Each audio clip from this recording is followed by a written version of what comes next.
ایک چھوٹے سے گاؤں میں ایک نیک دل کسان رہتا تھا جس کا نام رحیم تھا۔ رحیم کا ایک بڑا کھیت تھا جہاں وہ مختلف فصلیں اگاتا تھا۔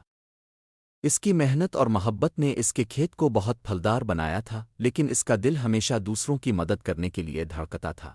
ایک دن گاؤں میں ایک بڑی آندھی آئی جو کئی گھروں کو نقصان پہنچا گئی۔ رحیم نے دیکھا کہ اس کے پڑوسیوں کی فصلیں تباہ ہو چکی ہیں اور ان کے پاس کھانے کے لیے کچھ نہیں ہے۔ اس نے فوراً فیصلہ کیا کہ وہ اپنی فصلوں میں سے کچھ حصے ان کے ساتھ بانٹے گا۔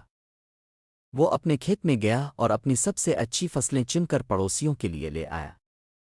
گاؤں کے لوگ حیران رہ گئے کہ رحیم نے اپنی محنت کی کمائی ان کے ساتھ بانٹنے کا فیصلہ کیا۔ اس عمل نے گاؤں میں محبت اور بھائی چارے کی مثال قائم کی۔ دوسرے لوگ بھی رحیم کی پیروی کرنے لگے اور ایک دوسرے کی مدد کرنے لگے۔ وقت گزرتا گیا اور گاؤں دوبارہ کھڑا ہو گیا۔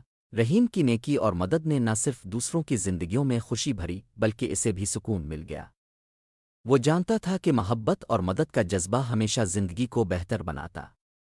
Like, subscribe, share.